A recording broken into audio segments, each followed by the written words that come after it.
Ya pemirsa, kita akan lanjutkan kembali dialog bersama dengan para narasumber yang masih bersama kami malam hari ini pemirsa.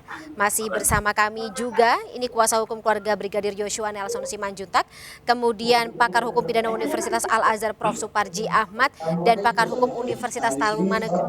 Maksud kami pakar hukum Universitas Asyafi'iyah, Pak Firman Wijaya. Baik, Pak Firman, mengingat bahwa lagi-lagi oke, izin ini ada salah satu dari bapak-bapak yang mungkin suara di belakangnya cukup keras, mungkin bisa dibantu untuk di-mute karena cukup mengganggu jalannya dialog kita pada malam hari ini.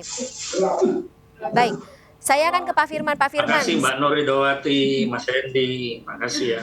Ya, baik. Pak Firman masih bergabung ya bersama kami malam hari ini. Oh ya Mbak Mansa. Oke, Pak Firman cukup jelas dengar suara saya? Pak Firman? Pak Firman, apakah jelas mendengar suara saya? Sudah Oke, dengar? Ya. Pak Firman jelas dengar suara saya ya? Dengar? Oke, Bapak masih berada dalam dialog. Bapak, oke, Pak Firman, mengingat bahwa Ya. Anda sempat menjadi saksi ahli yang meringankan Verdi Sambo sebelumnya. Dan tentunya apapun argumen dari kuasa hukum yang akan digunakan sebagai bentuk atau materi dari pledoi nanti, kira-kira juga akan memuat celah bahwa Verdi Sambo memang tidak melakukan tindakan pasal 340 pembunuhan berencana seperti itu. Apa-apa saja poin yang menurut Pak Firman ini bisa meringankan atau melepaskan Verdi Sambo dari pembunuhan berencana? Ya, baik. Sebenarnya ini sangat tergantung apa yang disebut dengan degree of evidence, ya, tingkatan bukti.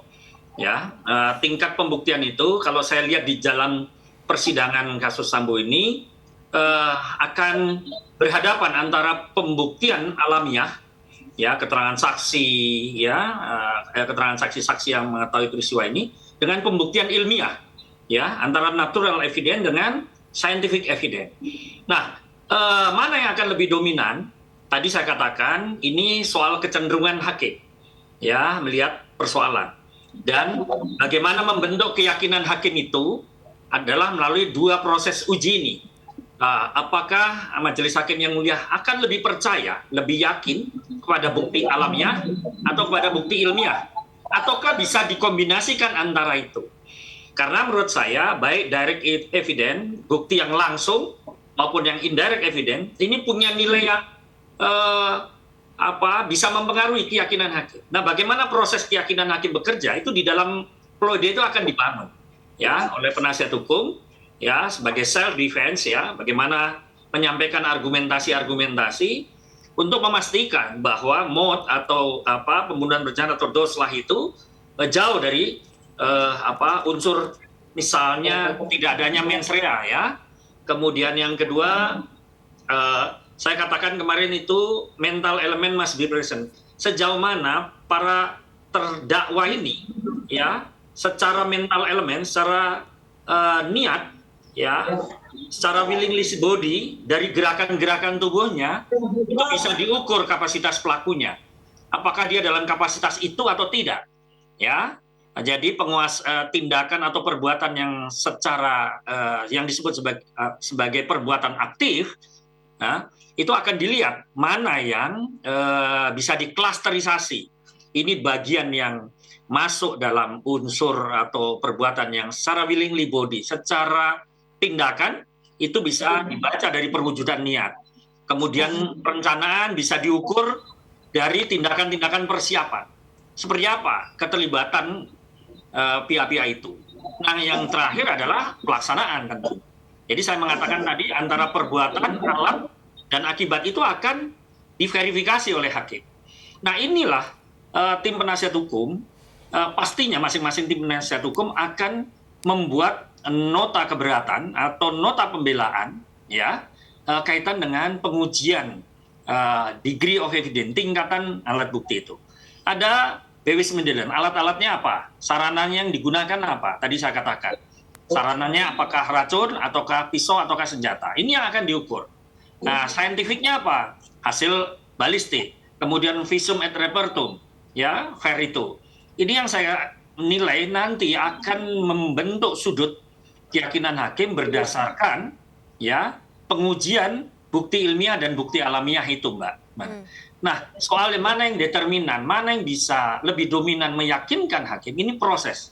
Itulah yang saya katakan, ruang keyakinan hakim itu adalah proses membentuk atau searching for the truth ya, pencarian kebenaran. Melalui keyakinan itu memang bukan persoalan yang mudah. Saya mengatakannya tidak mudah diverifikasi secara empiris, karena setiap orang, setiap hakim punya pengalaman empiris yang berbeda-beda. Nah, disinilah penasihat hukum dan jaksa akan berhadapan dengan apa yang disebut dengan membangun keyakinan hakim.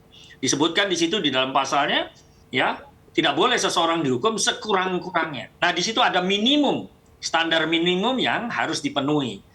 Nah, tadi Pak Nelson punya harapan yang baik, misalnya gimana potret peradilan itu. Tadi beliau sedikit menggugat proses peradilan yang bekerja. Saya rasa soal kontroversi, ya, pro dan kontra seperti yang juga disampaikan Mas Parji, Prof. Parji, ini bagian dari proses peradilan yang sepanjang sistem peradilan itu ada terus terjadi. Tetapi upaya merasionalkan tadi yang disampaikan Mas Parji dalam mewujudkan keadilan itu, ya pasti setiap etapenya, tahapannya selalu ada, yaitu melalui proses pembuktian, Pak. Oke, Pak Firman. Baik.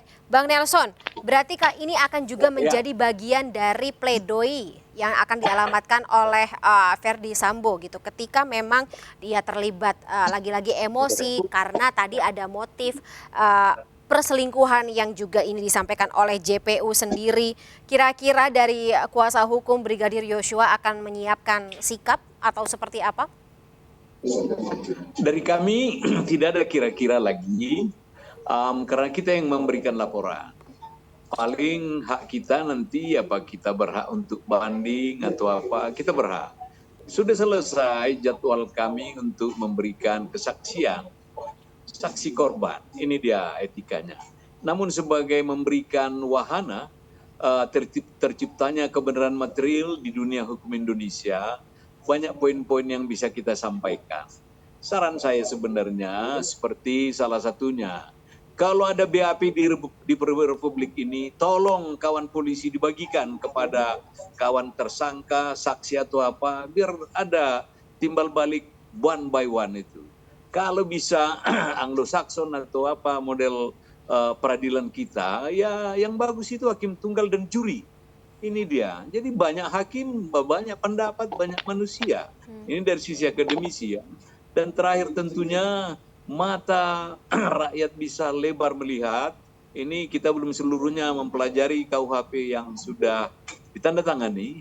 Kedepannya, apakah KUHP berikutnya juga ada, harus disesuaikan. Contoh, Undang-Undang 14 tahun 70 selalu mengatakan bahwa peradilan itu tertulis. Nah, ketika COVID datang, tidak ada yang bisa ke pengadilan. Apakah surat edaran Mahkamah Agung bisa kita zoom dari penjara atau apa? Apakah bisa diwakilkan? Cukup banyak kelemahan-kelemahan hukum itu yang bisa kita tata. Sementara Indonesia kalau dibilang, di Amerika satu keluarga, satu lawyer. Di Indonesia satu lawyer untuk 100 keluarga. Inilah determinasi. Fakultas hukum itu sebenarnya abadi selamanya ya. Tidak ada masalah di situ. Kawan-kawan PH itu, nobile-nobilenya itu, dia adalah makhluk yang mulia. Dan di Undang-Undang Advokat, kita adalah salah satu alat penegak hukum. Kalau dibilang penegak hukum berarti kebal tembakan gitu ya. Sama M16 atau 16M. Oke, Bang Nelson. Berarti katakanlah ini kasus Verdi Sambo sendiri juga menjadikan sebuah pertarungan begitu, bukan pertarungan sih, namanya perbedaan argumen antara para pakar hukum, para pelaku hukum di Indonesia ini. Ada berbagai macam perspektif gitu untuk menghias fakta-fakta hukum yang terbuka dalam persidangan khususnya seperti itu. Terakhir mungkin dari Prof. Suparji sendiri. Dalam tuntutan ini juga ada yang berbeda-beda ketika maksud saya ketika jaksa menyatakan bahwa again ini motifnya berbeda, tidak ada pelecehan, tidak ada kekerasan seksual seperti yang diomongkan oleh Putri Chandrawati, tetapi justru perselingkuhan antara PC dengan Brigadir Yosua. Apakah menurut Anda ini akan menjadi poin khusus untuk besok besaran tuntutan yang akan dialamatkan kepada Putri Chandrawati? Ya, saya kira ini sangat mempengaruhi ya tuntutan kepada Ibu PJ, karena pertama tentunya bahwa kalau keyakinan jaksa seperti itu berarti apa yang disampaikan oleh Ibu PJ adalah sebuah ilusi tadi itu. Namun pada sisi yang lain itu juga bisa dimaknai sebagai umpan lambung dari jaksa penuntut umum yang membuat narasi baru di luar perselingkuhan dan pelecehan seksual, tetapi justru perselingkuhan yang tentunya itu akan disambut ya oleh penasihat hukum untuk dipatahkan ya. Nah, pada sisi yang lain saya kira perdebatan tentang perbedaan tafsir itu akan selesai seandainya batu uji kita jelas. Yang tertinggi adalah Pancasila, kemudian yang kedua adalah konstitusi, kemudian yang tiga adalah teori dan asas hukum yang berlaku secara universal, baru kemudian memori pantelehting dalam penyusunan sebuah norma, dan baru kemudian yang berikutnya adalah norma itu sendiri. Itulah batu uji serta jurisprudensi yang lain yang berlaku. Sehingga perdebatannya tuntas dengan batu uji yang objektif tadi itu, Mbak. Ya. Baik, Prof. Suparji. Prof. Suparji dan juga Pak Firman serta Bang Nelson, insight yang sangat detail dan juga mendalam malam hari ini dalam dialog kita malam hari ini. Tapi karena durasi sangat sempit, kita harus sudahi dulu dialog kita malam hari ini. Terima kasih sebelumnya Bang Nelson, Pak Firman dan juga Prof. Suparji atas waktunya bersama kami. Salam sehat selalu. Kita masih akan memantau bagaimana jalannya persidangan ini, masih tahapan tuntutan, masih ada pledoi, replik, duplik dan juga akhirnya vonis di akhir tahapan persidangan tersebut. Salam sehat selalu. Terima kasih sekali lagi. Selamat malam. Terima kasih. Selamat malam.